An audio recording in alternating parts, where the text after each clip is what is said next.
Good evening, नमस्कार, आदाब, सत श्री अकाल, वेलकम और सभी लोगों का हार्दिक अभिनंदन है, हार्दिक स्वागत है। तो आज हम पढ़ेंगे क्लास नंबर नेक्स्ट, जो कि है हमारी क्लास नंबर 50। और कल हम पढ़ रहे थे द कॉन्स्टिट्यूशनल डेवलपमेंट, यानी कि संवैधानिक विकास, और उसमें हमने स्टार्टिंग की थी कंपनी रूल के बारे में। और हालांकि कुछ बच्चों की रिक्वायरमेंट थी कि सर उसको दोबारा से एक्सप्लेन कर दीजिए, लेकिन फिर भी मैं इसको दोबारा से समझा देता हूँ और स्लो मोशन में, जिससे कि आप लोग अपने नोट्स भी प्रिपेयर कर पाएँ। चलिए, तो आज हम बात करेंगे। और सबसे पहले उन सभी बच्चों को कंग्रेचुलेशन जिन बच्चों का पेपर अच्छा हुआ है दिल्ली पुलिस का, और काफ़ी अच्छा रिजल्ट है इस बार। कुछ करंट अफेयर का ज़्यादा पोर्शन आ रहा है, लेकिन जितनी भी करंट अफेयर है वो आप कर लीजिएगा।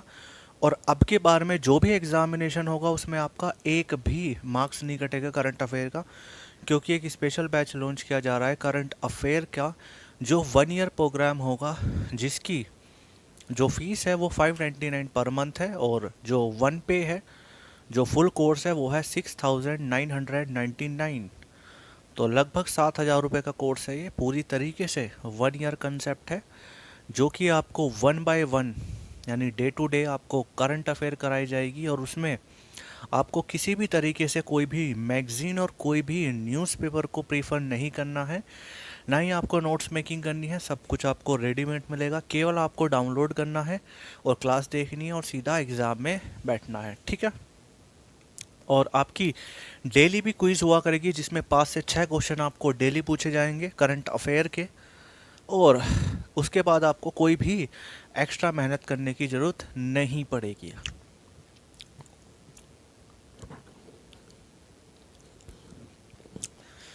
जी, तो हम बात कर रहे थे कॉन्स्टिट्यूशनल डेवलपमेंट के बारे में, यानी कि भारत का संवैधानिक विकास के बारे में। और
जी, तो हम बात कर रहे थे कॉन्स्टिट्यूशनल डेवलपमेंट के बारे में। और यहाँ पे हम इसको दो तरीके से पढ़ेंगे। सबसे पहला हम पढ़ेंगे कंपनी रूल,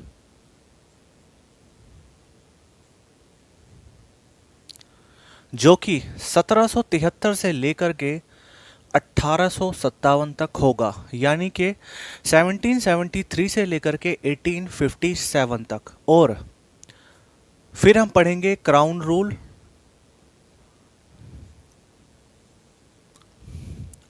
जो होगा 1858 से लेकर के 1947 तक। अगर हम बात करें कंपनी रूल के बारे में, तो कंपनी रूल का मतलब होगा यहाँ पे जो शासन होगा वो पूरी तरीके से ईस्ट इंडिया कंपनी का होगा, यानी कि भारत में जो भी डोमिनेंस होगा वो ईस्ट इंडिया कंपनी का होगा, जो कि 1773 से लेकर के 1857 तक है। उसके बाद अगर हम बात करें 1858 में, तो जैसे ही आपका 1857 का रिवोल्ट होता है, विद्रोह होता है, उसी के बाद ही ईस्ट इंडिया कंपनी का जो डोमिनेंस है वो ख़त्म कर दिया जाता है, और वही डोमिनेंस अपने हाथ में ले लेता है ब्रिटिश गवर्नमेंट, यानी कि क्राउन रूल। और यहाँ पे जो रूल करेगी वो ब्रिटिश गवर्नमेंट करेगी, क्योंकि ब्रिटिश गवर्नमेंट की पहले से ही ये मंशा थी कि वो भारत पर राज करे, और पर्दे के पीछे काम किया उसने। ईस्ट इंडिया को व्यापारिक कंपनी बनाकर भेजा, और जब ईस्ट इंडिया ने पूरी तरीके से भारत पर अपना डोमिनेंस जमा लिया तो उसके बाद ईस्ट इंडिया कंपनी का जो डोमिनेंस है उसको धीरे धीरे ख़त्म किया गया, और बाद में 1858 में ख़त्म करके अपना ही शासन अप्लाई कर दिया। तो सबसे पहले हम बात करेंगे कंपनी रूल के बारे में। कंपनी रूल के बारे में मैं इसलिए थोड़ा सा स्लो मोशन में हिंदी में बोल रहा हूँ, इंग्लिश में भी, जिससे कि आप अपने नोट्स मेकिंग करते चले। अब देखो, जो बच्चा नोट्स के चक्कर में बैठा है तो वो बैठा रहे, ठीक है, और बाकी जो बच्चे पढ़ने वाले हैं तो यही आपके लिए नोट्स है। मैं आपके सामने बोर्ड पे लिख रहा हूँ, समझा रहा हूँ, बोल रहा हूँ, यही नोट्स है आपके लिए। और जो बच्चे ये बैठे कि नोट्स देंगे तो नोट्स मेकिंग करेंगे तब पढ़ेंगे, तो आराम से नोट्स के लिए बैठे रहे, नोट्स जब मिलेंगे तब देख लीजिएगा, ठीक है जी। तो हम बात कर रहे थे कंपनी रूल के बारे में, और कंपनी रूल में सबसे पहले एक एक्ट आया जो कि है 1773 का रेगुलेटिंग एक्ट, यानी कि द रेगुलेटिंग एक्ट 1773, यानी कि 1773 का रेगुलेटिंग अधिनियम।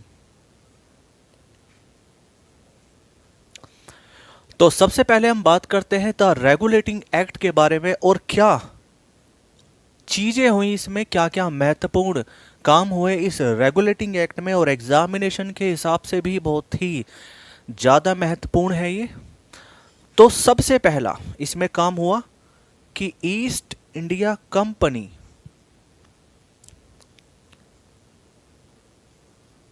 ट्रेड राइट फॉर 20 ईयर्स, यानी कि ईस्ट इंडिया कंपनी के एकाधिकार को, यानी कि ऐसा लिखेंगे, ईस्ट इंडिया कंपनी के व्यापार करने के एकाधिकार को 20 वर्षों के लिए किया, ठीक है। यानी ईस्ट इंडिया कंपनी को 20 वर्षों के लिए व्यापार करने के एकाधिकार प्राप्त हुए। अब इसका क्या मतलब है, थोड़ा सा ध्यान से समझिएगा। आप अच्छी तरीके से जानते हैं कि जब 1599 ईस्वी में भारत में जब पहला अंग्रेज आया, वॉज नेम ऑफ जॉन मिंडेलेनाहाल, और जब वो भारत में आया तो उसका एक ही उद्देश्य था, भारत में व्यापार करना। लेकिन हालांकि देखा जाए तो भारत की जो भौगोलिक कंडीशन थी वो पूरे जो है फेवर में थी ट्रेड के, और भारत में कुछ इस तरह की कंडीशंस बनी हुई थी कि इन ब्रिटिशर्स को मजबूर कर दिया गया साम्राज्यवादी बनने में और ट्रेड करने में। तो जब सबसे पहले 1599 ईस्वी में जॉन मिंडेनहाल भारत में आया, जो पहला अंग्रेज था, जो कि थल मार्ग से आया था, और उसी समय जो भारत में रूल किया करते थे वो मुगल एम्पायर, यानी कि मुगल साम्राज्य रूल किया करता था। और आप अच्छी तरीके से जानते हैं कि उस समय जो मुगल बादशाह हुआ करता था वो हुआ करता था जलालुद्दीन मोहम्मद अकबर, और उसी के ही टाइम में एक और अंग्रेज आया जिसका नाम हुआ करता था रोल्फ फिंच। और जब ये दोनों भारत में आए तो इन्होंने, जब ये वापस गए ब्रिटेन, तो इन्हें इस बात के बारे में पूरी तरीके से सूचना मिल चुकी थी कि भारत एक उपनिवेश के लिए बहुत ही अच्छा स्थान बन सकता है ब्रिटिशर्स के लिए, यानी कि ब्रिटेन के लिए एक बहुत ही एक उत्तम प्रदेश बन सकता है उपनिवेश के लिए, और यहाँ पे वही सारी भौगोलिक कंडीशन है, वही भौगोलिक सारी स्थितियां हैं जो एक ट्रेड के लिए फेवरेबल है। और जो यही हुआ, इन दोनों ने ब्रिटेन में एक व्यापारिक दल बनाया, आप अच्छी तरीके से जानते हैं, जिसका नाम था एडवेंचर, जो है मर्चेंट एडवेंचर। और इसी मर्चेंट एडवेंचर ने, उस समय ब्रिटेन की महारानी हुआ करती थी एलिजाबेथ टेलर प्रथम, और उससे ही भारत और उसके पूर्वी देशों में व्यापार करने के एक अधिकार प्राप्त किए और परमिशन ली व्यापार करने की। तो एलिजाबेथ टेलर प्रथम ने सन 1600 में उनको एक चार्टर दिया, जिस पे हस्ताक्षर हुए 31 दिसंबर सन 1600 में, और इसी चार्टर के द्वारा ब्रिटिश ईस्ट इंडिया कंपनी की स्थापना हुई। कहाँ पे? भारत में, जिसमें 217 मेंबर हुआ करते थे। तो ये जो एलिजाबेथ टेलर प्रथम ने जो इनको चार्टर दिया था, उसका जो पीरियड था, जो व्यापार करने के एकाधिकार थे, वो थे केवल और केवल 15 सालों के लिए। लेकिन उसके बाद समुद्री मार्ग से एक और अंग्रेज आया, जिसका नाम था कैप्टन विलियम हॉकिंस। और उसके बाद 1615 ईस्वी में एक और भारत आया अंग्रेज, जिसका नाम हुआ करता था सर थॉमस रो, और जो कि परमिशन लेकर के आया था और इस ईस्ट इंडिया कंपनी के जो 15 वर्षों का एकाधिकार था उसको एक्सटेंड करने के लिए आया था, उसको बढ़ाने के लिए आया था। और किसकी परमिशन से? जेम्स प्रथम की परमिशन से। यानी कि जेम्स प्रथम ने उसको एक पत्र दिया था, एक एक्सटेंशन लेटर दिया था, जिसमें कंपनी का जो एकाधिकार है उसको आजीवन समय के लिए कर दिया गया था। लेकिन जब कंपनी के ही अधिकारी पूरी तरीके से अपने अधिकारों का गलत जो है फायदा उठाने लगे और पूरी तरीके से उन्होंने 1765 से लेकर के 1772 तक पूरी तरीके से भारत में लूट मचाई, तो इसी कारणों से एक रेगुलेटिंग एक्ट बना, आप अच्छी तरीके से जानते हैं। क्योंकि कोई भी गवर्नर जनरल अपनी मनमानी ना कर पाए, चूंकि जो ब्रिटिश कंपनी, जो ब्रिटिश गवर्नमेंट थी, उनकी एक ही जो है इसके पीछे मनसब था कि वो ईस्ट इंडिया के आड़ में आकर के भारत पर अपना साम्राज्य स्थापित करें।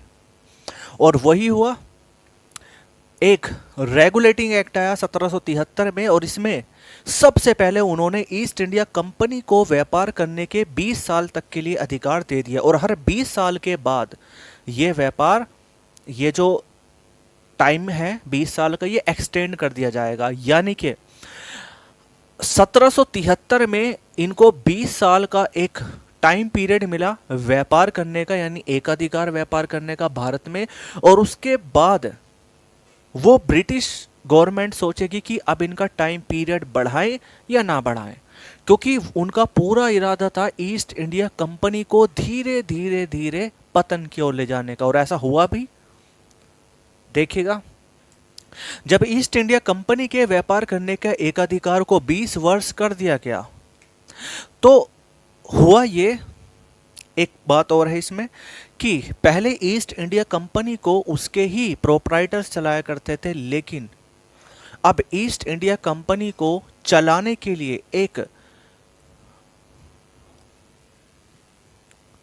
बोर्ड ऑफ डायरेक्टर को अपॉइंट किया गया, जिसमें मेंबर हुआ करते थे 24 मेंबर हुआ करते थे, जिनका जो टेन्योर होता था, जो कार्यकाल होता था, वो होता था 6 ईयर। और अब ईस्ट इंडिया कंपनी को बोर्ड ऑफ डायरेक्टर चलाएंगे, जो कि अपॉइंट होकर के आए थे कहाँ से? ब्रिटेन से, यानी कि ब्रिटिश गवर्नमेंट के द्वारा, यानी कि अपॉइंट बाय ब्रिटिश गवर्नमेंट। ठीक है। तो अब ईस्ट इंडिया कंपनी के जो प्रोप्राइटर है, उनकी भी कोई मनमानी नहीं चलेगी। पहला काम तो हुआ ये। दूसरा काम हुआ, आप अच्छी तरीके से जानते हैं कि इसी एक्ट के द्वारा जो बंगाल का गवर्नर हुआ करता था, यानी कि गवर्नर ऑफ बंगाल, बंगाल का जो गवर्नर हुआ करता था, उसकी पावर्स को बढ़ा दिया गया और उसको बना दिया गया गवर्नर जनरल ऑफ बंगाल, यानी कि बंगाल का गवर्नर जनरल। और अगर हम बात करें who was governor of Bengal, यानी कि who was last governor of Bengal, या फिर आपसे पूछ ले who was first governor general of Bengal, तो was name of Warren Hasting, Warren Hastings, Warren Hastings. तो अगर आपसे पूछ ले कि बताइए बंगाल का अंतिम गवर्नर कौन हुआ और बंगाल का प्रथम गवर्नर जनरल कौन हुआ, तो which is known as Warren Hasting. और अब जो भी कानून बनेगा भारत के लिए वो ब्रिटिश पार्लियामेंट से बन करके आएगा और उसको इम्प्लीमेंट करने का जो काम करेगा वो करेगा वॉरेन हेस्टिंग, यानी कि इसने एक एग्जीक्यूटिव का भी निर्माण किया, यानी कि एक कार्यपालिका का भी निर्माण किया। क्योंकि आप अच्छी तरीके से जानते हैं कि अगर कोई भी एक्ट इम्प्लीमेंट कराना है तो वो केवल और केवल कार्यपालिका के अंडर में आता है, क्योंकि कार्यपालिका का काम होता है एक्ट को इम्प्लीमेंट कराना।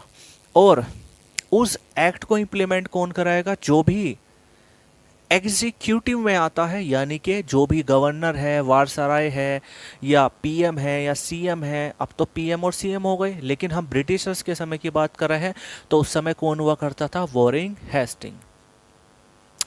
और एक काम और हुआ 1774 ईस्वी में, आप अच्छी तरीके से जानते हैं, सुप्रीम कोर्ट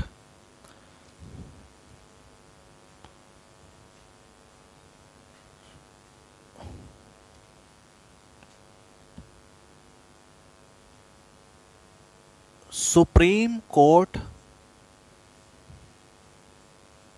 इस्टेब्लिश इन कैलकट्टा,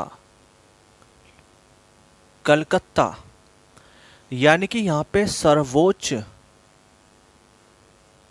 न्यायालय की स्थापना हुई, सर्वोच्च न्यायालय की स्थापना हुई।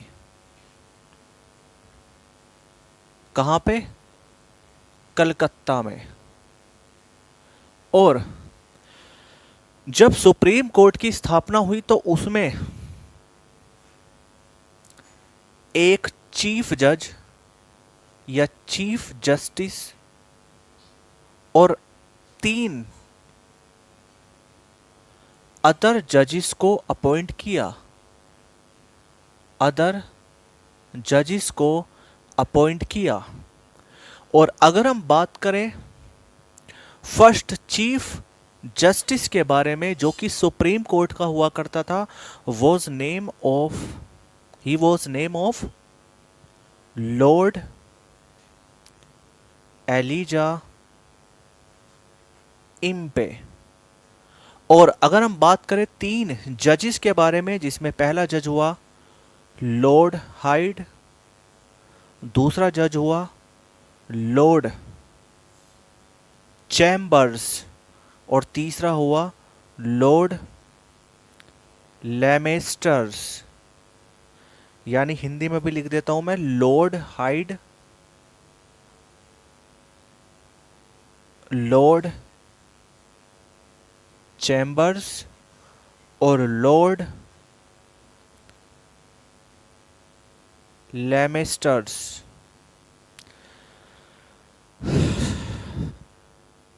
आई होप ये क्लियर हो गया होगा आपका।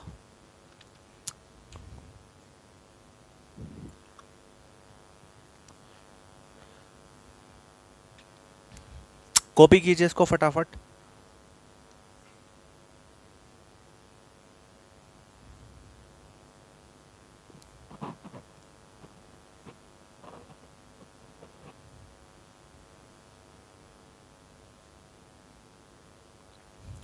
जी, अब हम आगे बढ़ते हैं। इसको एक्सप्लेन कर देते हैं। सबसे पहले जब यहाँ पे ईस्ट इंडिया कंपनी को व्यापार करने के लिए 20 वर्षों के लिए जो है एकाधिकार मिले, और अब व्यापार ईस्ट इंडिया कंपनी के प्रोप्राइटर्स नहीं, अब एक बोर्ड ऑफ डायरेक्टर चलाएगा जो कि अपॉइंट होकर के आया था, कहाँ से, ब्रिटिश गवर्नमेंट से। और इसमें 24 मेंबर हुआ करते थे जो कि 6 साल के कार्यकाल के लिए हुआ करते थे, जिनका टेन्योर 6 ईयर हुआ करता था। उसके बाद अगला महत्वपूर्ण काम हुआ, गवर्नर ऑफ बंगाल की पावर्स को बढ़ा दिया गया और इसे बना दिया गया गवर्नर जनरल ऑफ बंगाल। और अगर हम बात करें लास्ट गवर्नर ऑफ बंगाल के बारे में, या फिर हम बात करें first governor general of Bengal के बारे में, तो एक ही व्यक्ति हुआ, वो है वॉरेन हेस्टिंग। और उसके बाद जो भी कानून बन करके आएगा इंडिया के लिए, वो ब्रिटिश पार्लियामेंट से पास होकर के आएगा, लेकिन इंडिया में उसको इम्प्लीमेंट कौन कराएगा, वॉरेन हेस्टिंग, जो कि गवर्नर जनरल बना दिया गया ब्रिटिश गवर्नमेंट के द्वारा। और इसने एक एग्जीक्यूटिव की स्थापना की। उसके बाद 1774 में सुप्रीम कोर्ट की स्थापना हुई। Supreme court establish was Calcutta, यानी कलकत्ता में सुप्रीम कोर्ट की स्थापना हुई। और यहीं से ही स्टार्टिंग हुई हमारी जुडिशरी, यानी कि न्यायपालिका। और इसमें एक चीफ जस्टिस हुआ और 3 अदर जजेस हुए, जिसमें जो सबसे पहला चीफ जस्टिस था वो था लॉर्ड एलिजा इम्पे, और 3 अदर जजेस हुए, लॉर्ड हाइड, लॉर्ड चैम्बर्स या लॉर्ड लेमेस्टेयर्स। उसके बाद क्या हुआ,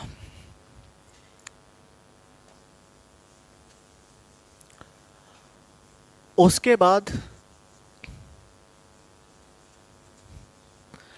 एक एक्ट आया जिसे हम कहते हैं 1781 का एक्ट ऑफ सेटलमेंट, यानी कि 1781 का एक्ट ऑफ सेटलमेंट। शायद ये मैंने कल पढ़ा दिया था सेटलमेंट, लेकिन कोई नहीं, आप एक बार फिर से रिवाइज कर लीजिए इसको।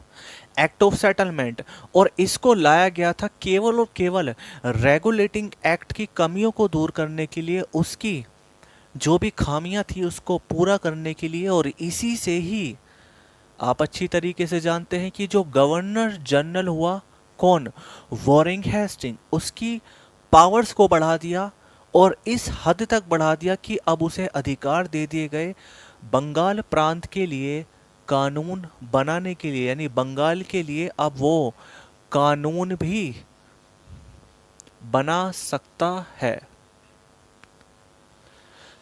और जब एक्ट ऑफ सेटलमेंट के द्वारा गवर्नर जनरल ऑफ बंगाल जो हुआ करता था वॉरेन हेस्टिंग, उसको जब पूरी तरीके से अधिकार दे दिए बंगाल प्रांत के लिए कानून बनाने के, यानी कि मेकिंग ऑफ लॉ के लिए, तो इसी चीज का उसने गलत फायदा उठाया। और जो भी व्यक्ति उसके लिए विद्रोह किया करता था, या जो भी वो जिस व्यक्ति को चाहता था उस व्यक्ति को आरोप लगाकर उसको अरेस्ट करवा लिया करता था और भेज दिया करता था किसके पास, लॉर्ड एलिजा इम्पे के पास, जो कि पूरी तरीके से वॉरेन हेस्टिंग और लॉर्ड इम्पे की साठगांठ हो चुकी थी। और जब लॉर्ड इम्पे के पास भेज दिया करता था, यानी कि सुप्रीम कोर्ट भेज दिया करता था, तो अपनी मर्जी के मुताबिक इस लॉर्ड एलिजा इम्पे से वही सजा उसको सुनवा दिया करता था। लेकिन इसी बात का विरोध किया 3 लोगों ने, जिसमें पहला नाम था नंद कुमार, सेकंड इज चैत सिंह, एंड लास्ट घसीटी बेगम। और इन तीनों ने आरोप लगाए वॉरेन हेस्टिंग पर और कुशासन के आरोप लगाए, इस बात का विद्रोह किया। तो इस वॉरेन हेस्टिंग ने इन तीनों को अरेस्ट करा लिया और भेज दिया कहां, सुप्रीम कोर्ट, जहां पे उसी की ही जानकार बैठी थी लॉर्ड एलिजा इम्पे, और उसी से ही इन तीनों को दिलवा दी फांसी, यानी कि इन तीनों को क्या हो गई, फांसी। जब इस बात का पता चला ब्रिटेन में, तो पूरी तरीके से पूरे यूरोप में आलोचना हुई वॉरेन हेस्टिंग की, और दोबारा से कोई भी गवर्नर जनरल ऐसी घटना को अंजाम ना दे सके, और गवर्नर जनरल पे पूरी तरीके से कंट्रोल करने के लिए, उसके फैसले को रद्द करने के लिए ब्रिटिश पार्लियामेंट ने एक एक्ट को पास भेजा, एक्ट को पास करके भेजा, और विच इज नोन एज 1784 का पिट्स इंडिया एक्ट। तो अब हम नेक्स्ट पढ़ेंगे 1784 का पिट्स इंडिया एक्ट, यानी कि 1784 का पिट्स इंडिया अधिनियम। और क्या बातें हुई पिट्स इंडिया अधिनियम में? तो सबसे पहले आप अच्छी तरीके से जानते हैं कि इसमें एक बोर्ड ऑफ कंट्रोलर की स्थापना की गई, एक बोर्ड ऑफ कंट्रोलर की स्थापना की गई, बोर्ड ऑफ कंट्रोलर, कंट्रोलर की स्थापना की गई, जिसमें 6 मेंबर हुआ करते थे, 6 सदस्य हुआ करते थे, और ये पूरी तरीके से एक पूरा समूह हुआ करता था, और इसका काम था गवर्नर जनरल के जो भी निर्णय होते थे उनको रद्द करना, और गवर्नर जनरल को कंट्रोल करना कि ऐसी वो गलती ना करे जैसे इन तीनों के साथ की थी इस वॉरेन हेस्टिंग ने, और अपने गलत अधिकारों का फायदा ना उठा पाए गवर्नर जनरल। तो पहला काम तो ये हुआ। दूसरा काम हुआ कि पिट्स इंडिया एक्ट से ही trade and administration from company was separated, यानी कि ट्रेड एंड एडमिनिस्ट्रेशन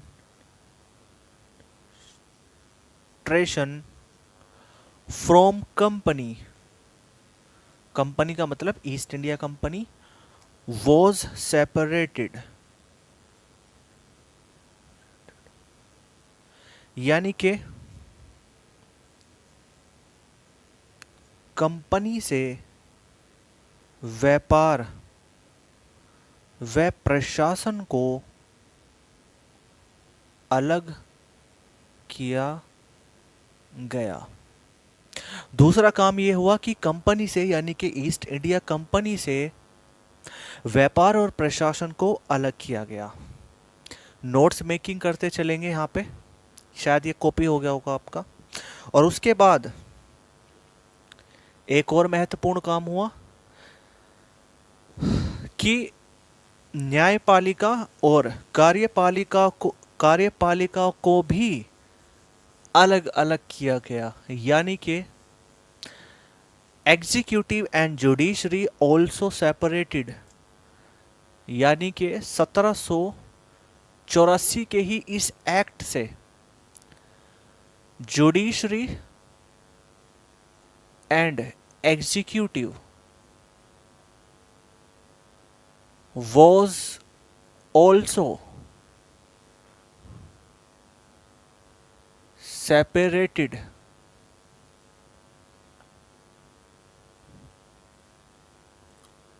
यानी कि न्यायपालिका व कार्यपालिका को अलग अलग किया गया।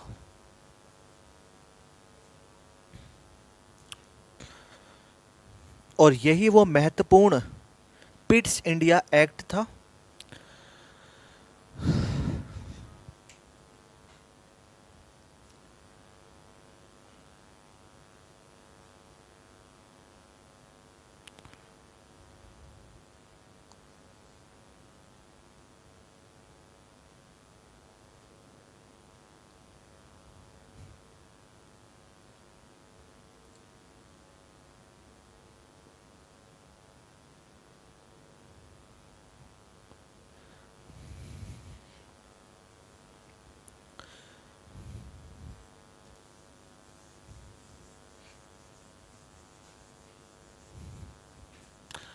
उसके बाद आया 1793 का चार्टर एक्ट।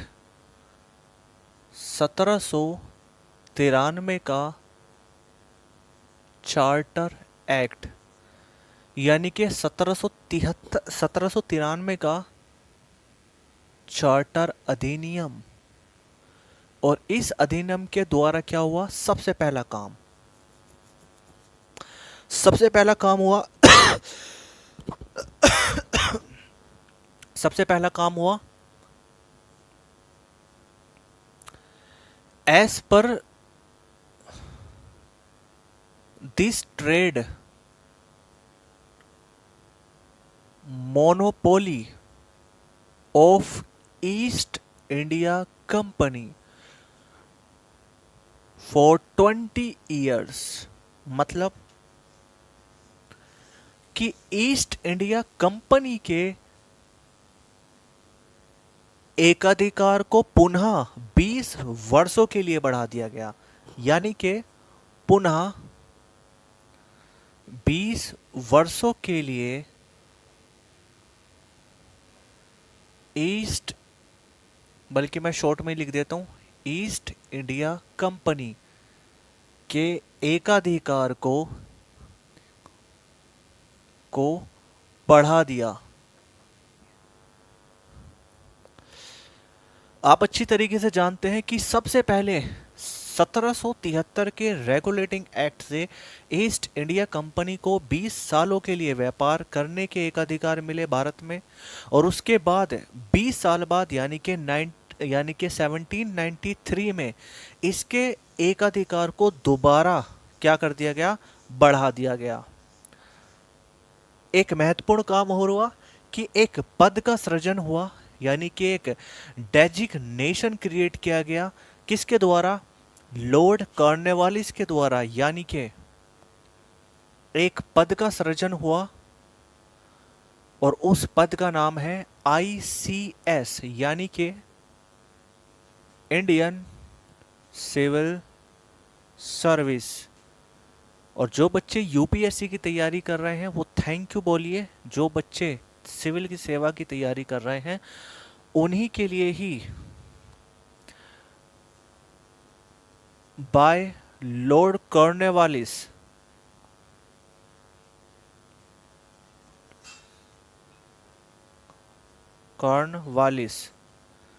लॉर्ड कॉर्नवालिस के द्वारा इस Indian civil service Indian civil service का सृजन किया गया। इस पद का सृजन किया गया जिसे हम तैयारी करते हैं यूपीएससी के द्वारा, जिसमें आईएएस बनते हैं, आप अच्छी तरीके से जानते हैं। तो 1793 के चार्टर से ही लॉर्ड कॉर्नवालिस के द्वारा एक पद का सृजन किया गया। Was name of ICS, Indian civil service, भारतीय नागरिक सेवा। और इसी के साथ ही एक और महत्वपूर्ण काम हुआ। हाँ, इस पद के बारे में पूछ ले आपसे तो याद रखिएगा 21 अप्रैल 1793 में इसको सृजन किया गया था। उसके बाद एक महत्वपूर्ण काम हुआ कि 1793 में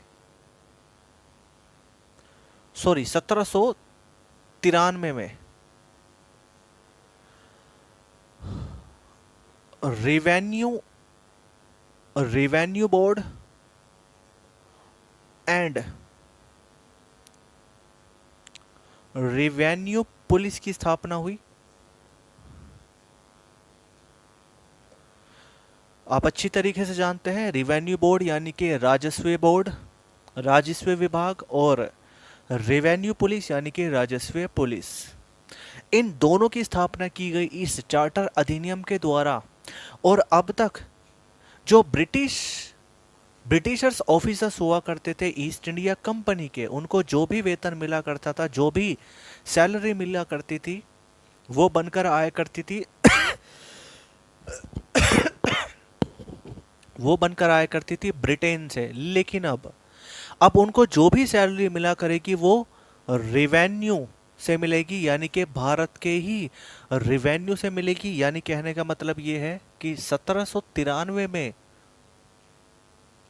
salary of Britishers, British officers, British officers of East India company paying to paying in Indian revenue. यानी कहने का मतलब यह है कि अब ईस्ट इंडिया कंपनी के अधिकारियों की अधिकारियों अधि यार ईस्ट इंडिया कंपनी के अधिकारियों का वेतन दिया जाएगा भारतीय राजस्व से। ठीक है, अब उनको जो भी सैलरी मिलेगी वो भारत के ही राजस्व से मिलेगी, भारत के ही खजाने से मिलेगी, भारत के ही पैसों से मिलेगी। ठीक है, तो ये कंप्लीट होता है 1793 का चार्टर एक्ट। मैं फिर से समझा देता हूँ।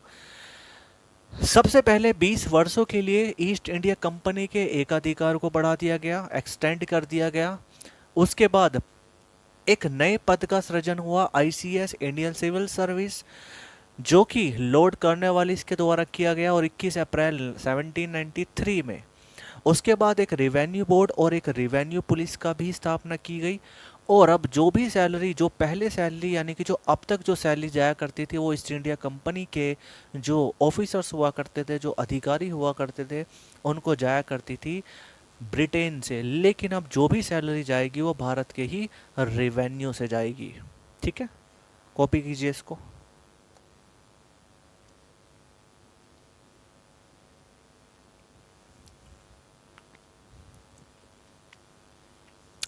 उसके बाद आया 1813 का चार्टर एक्ट। एक और चार्टर आया जो कि 1813 का था, क्योंकि चार्टर ये 3-4 हैं अभी जो हम लगातार पढ़ेंगे। उसके बाद आया 1813 का एक और चार्टर एक्ट। अब तो हिंदी में लिख लोगे इसको, चार्टर एक्ट यानी कि चार्टर अधिनियम। इसको हिंदी में भी ये बोलते हैं और इंग्लिश में भी ये बोलते हैं। चलो मैं लिख देता हूं, चार्टर एक्ट यानी चार्टर अधिनियम। अब इसमें क्या हुआ, सबसे पहले महत्वपूर्ण काम हुआ कि 1813 का जो चार्टर आया उसमें सबसे महत्वपूर्ण काम हुआ कि जो क्रिश्चियन मिशनरीज जो हुआ करते थे वो भारत में आए, यानी कि क्रिश्चियन मिशनरीज अराइव्ड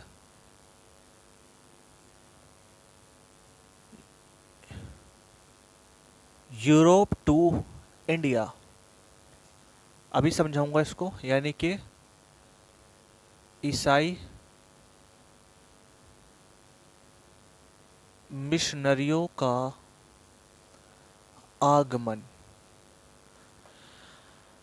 सबसे पहले जो ईसाई जो मिशनरी हुआ करते थे वो कौन थे? वो वे लोग हुआ करते थे जो ईसाई धर्म का प्रचार प्रसार करते थे, यानी कि ईसाई धर्म का प्रचार प्रसार करने वाले ईसाई मिशनरीज कहलाते हैं।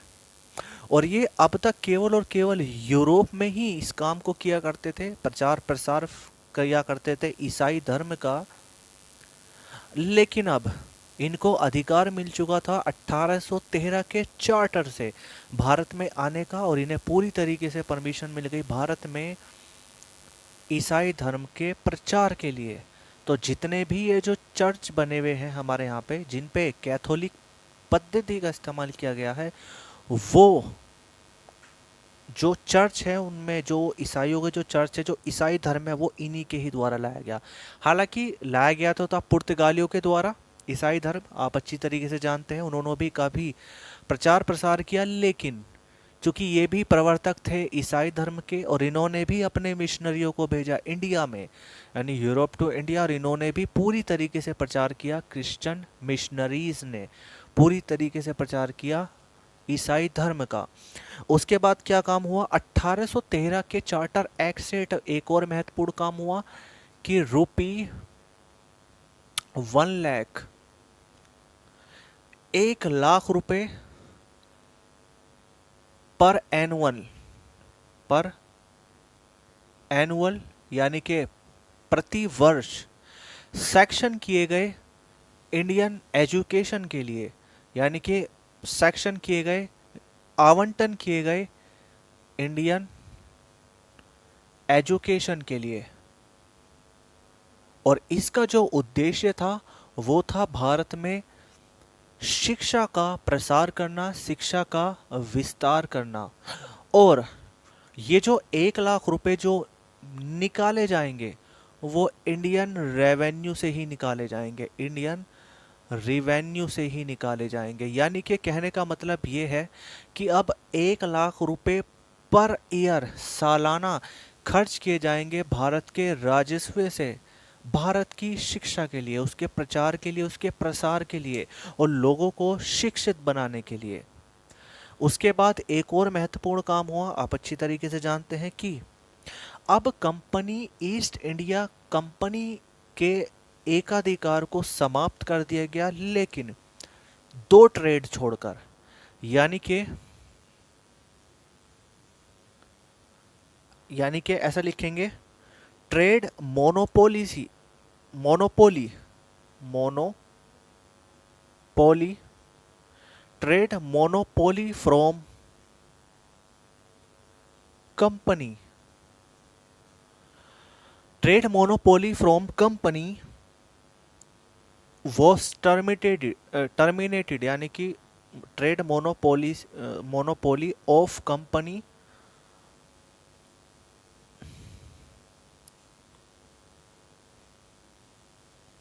वॉज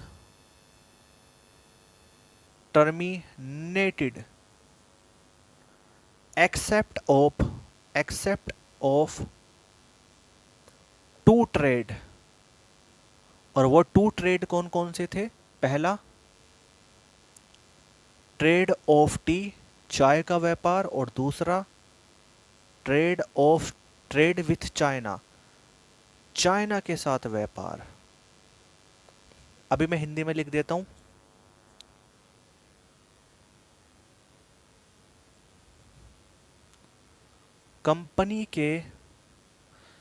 कंपनी का एकाधिकार समाप्त किया, केवल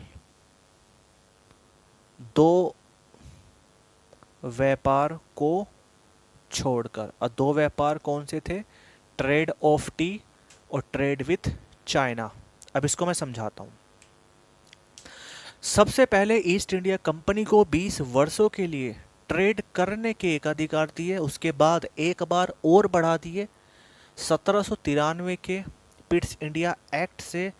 उसके बाद एक चार्टर आया 1813 में और इसने पूरी तरीके से ईस्ट इंडिया कंपनी के भारत में व्यापार करने के जो एकाधिकार थे, हालांकि कुछ बच्चे कंफ्यूज होंगे एकाधिकार से, एकाधिकार का मतलब होता है कि ब्रिटेन से कोई भी ईस्ट इंडिया कंपनी के अलावा भारत में व्यापार नहीं करेगा। ठीक है, ये होता है एकाधिकार। तो अब पूरी तरीके से कंपनी के एकाधिकार को समाप्त कर दिया गया, लेकिन 2 ट्रेड को छोड़कर, अभी तक 2 ट्रेड को छोड़कर इन्हें परमिशन दे दी गई कि आपका व्यापार करने का एकाधिकार समाप्त होता है। अब ब्रिटेन से कोई भी आकर के भारत में व्यापार कर सकता है, लेकिन आपके जो ट्रेड ऑफ टी है और ट्रेड विद चाइना जो है, यानी चाइना के साथ व्यापार और चाय का व्यापार आपका ये बना रहेगा, इसका एकाधिकार बना रहेगा। इन 2 को छोड़ करके बाकी सारे व्यापार कोई भी अंग्रेज कर सकता है, केवल आपको ही हक होगा भारत में चाय का व्यापार करने का और चाइना के लोगों के साथ व्यापार करने का, बस। और इसी के साथ ये चार्टर एक्ट भी कंप्लीट होता है। उसके बाद आया 20 साल बाद 1833 का चार्टर। उसके बाद उसमें क्या हुआ, उसमें ये मैं कल कराऊंगा। उसमें क्या हुआ, उसमें कंपनी के कंपनी का जो एकाधिकार था उसको पूरी तरीके से जो है केंद्रीकरण कर दिया, और एक ऑफिशियल लैंग्वेज जो इंग्लिश है, इंग्लिश को ऑफिशियल लैंग्वेज किया गया। और इसी तरीके से धीरे धीरे धीरे धीरे कंपनी रूल समाप्त हुआ और फिर चला क्राउन रूल। ठीक है, उसके बारे में हम कल चर्चा करेंगे। तो कल हम इसको कंप्लीट कर देंगे कंपनी रूल को और स्टार्ट करेंगे क्राउन रूल, और फिर नेक्स्ट डे ये कंप्लीट करा दूंगा पूरा का पूरा ये टॉपिक। चूँकि ये हिस्ट्री से कनेक्टेड है, इसको थोड़ा सा ध्यान में समझिएगा, इनकी प्रैक्टिस कीजिएगा, और कोई बात समझ में ना आए तो उसको मुझे कमेंट कर दीजिएगा, मैं उसको समझा दूंगा। ठीक है, चलिए जी, तो thank you very much to all of you. Bye bye, take care, good night.